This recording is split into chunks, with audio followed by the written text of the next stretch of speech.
दोस्तों, एक बार गौतम बुद्ध किसी गांव में प्रवचन दे रहे थे। उसी गांव में एक शातिर चोर रहता था। पूरा गांव उस चोर के बारे में जानता था, लेकिन इसके बावजूद भी कोई उसे पकड़ नहीं पाया। उस शातिर चोर ने अपना संपूर्ण जीवन चोरी करने में लगा दिया। इतना ही नहीं, आसपास के गांव और नगर में भी उसकी बराबरी का कोई चोर नहीं था। चोर का एक बेटा था जिसे वह अपनी तरह ही शातिर चोर बनाना चाहता था। इसलिए वह अपने बेटे से हमेशा कहता था कि कभी किसी साधु या सन्यासी के उपदेश को मत सुनना। यदि कोई कुछ कहे भी तो अपने कान बंद करके वहाँ से भाग जाना। बचपन से ही उसका बेटा अपने पिता से इन्हीं बातों को सुनता आ रहा था, जिस कारण ये बातें उसके मन में बैठ गई थी। ऐसे में बड़े होकर बेटा भी अपने पिता की तरह शातिर चोर बन गया। एक दिन उसे बड़ा लालच आया और वह राजा के महल में चोरी करने के उद्देश्य से जाने लगा। तभी उसे रास्ते में लोगों की भीड़ नजर आई। चोर ने देखा कि लोग एक सन्यासी के चरणों में गिरकर उनका आशीर्वाद ले रहे हैं।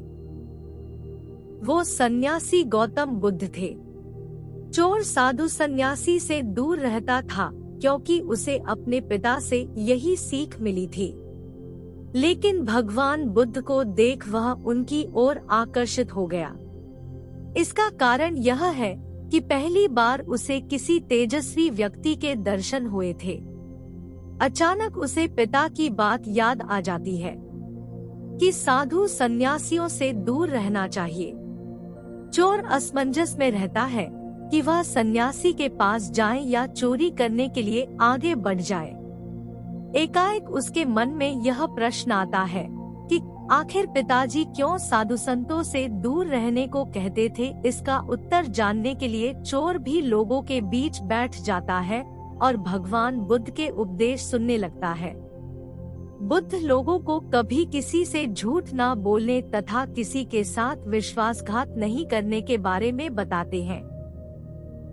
बुद्ध का उपदेश समाप्त होने के बाद सभी लोग अपने घर लौट जाते हैं और चोर भी चोरी करने के लिए महल की तरफ निकल जाता है। लेकिन पूरे रास्ते वह यही सोचता रहता है कि क्यों न एक बार उस सन्यासी के उपदेश में कई बातों को मान कर देखा जाए। इस तरह से वह चोरी करने के लिए महल की दीवार से कूदने के बजाय महल के द्वार से अंदर जाता है। उसे देख महल के द्वारपाल उसे रोकते हैं और भीतर जाने का कारण पूछते हैं। चोर कहता है, मैं चोर हूँ और महल में चोरी करने जा रहा हूँ। द्वारपाल उसकी बातें सुनकर हंसने लगते हैं और कहते हैं, जरूर यह महल का सेवक होगा और हमसे मजाक कर रहा है। यह सोचकर वे उसे महल के अंदर जाने देते हैं।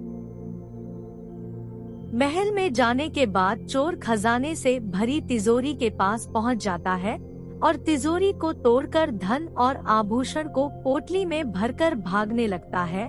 तभी उसकी नजर महल के रसोई पर पड़ती है। रात होने के कारण सभी सो रहे थे और रसोई में कोई नहीं था। चोर को जोर की भूख लगी थी, इसीलिए वह रसोई में जाकर पेट भर खाना खा लेता है। इसके बाद चोर वहां से जाने लगता है। तभी उसे बुद्ध के उपदेश में सुनी दूसरी बात याद आती है कि जिसका नमक खाया है उसके साथ कभी भी विश्वासघात नहीं करना चाहिए। चोर सोचता है, मैंने इस महल का नमक खाया है, ऐसे में इनका धन चोरी कर मैं इनके साथ विश्वासघात नहीं करूँगा। इसीलिए चोर चुराए हुए धन को रसोई में ही छोड़कर जाने लगता है। महल के एक व्यक्ति की नजर चोर पर पड़ जाती है और वह शोर मचा देता है, जिससे महल के लोग चोर को पकड़ लेते हैं और राजा के पास ले जाते हैं। राजा चोर से पूछता है कि जब तुमने चोरी कर ली थी तो फिर इसे छोड़कर क्यों जा रहे थे। चोर कहता है, एक सन्यासी के उपदेश के कारण चोर की बात से राजा प्रभावित होते हैं और उससे कहते हैं, अगर तुमने ऐसे उपदेश बचपन से ही सुने होते तो तुम कभी चोर बनते ही नहीं। इतना कहकर राजा ने उसे कोई सजा नहीं दी और छोड़ दिया। लेकिन राजा ने उससे कहा कि एक बात याद रखना, सही संगत और सही उपदेश से ही व्यक्ति अच्छा बनता है। बचपन से ही गलत संगत और गलत उपदेश मिलने के कारण वह बुरा व्यक्ति बन जाता है। संगत और उपदेश व्यक्ति का जीवन बदल देते हैं।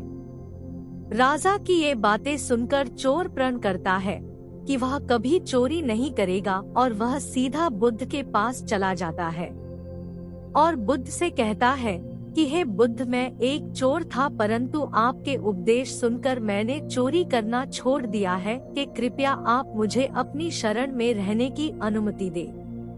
यह कहते हुए चोर बुद्ध के चरणों में गिर गया।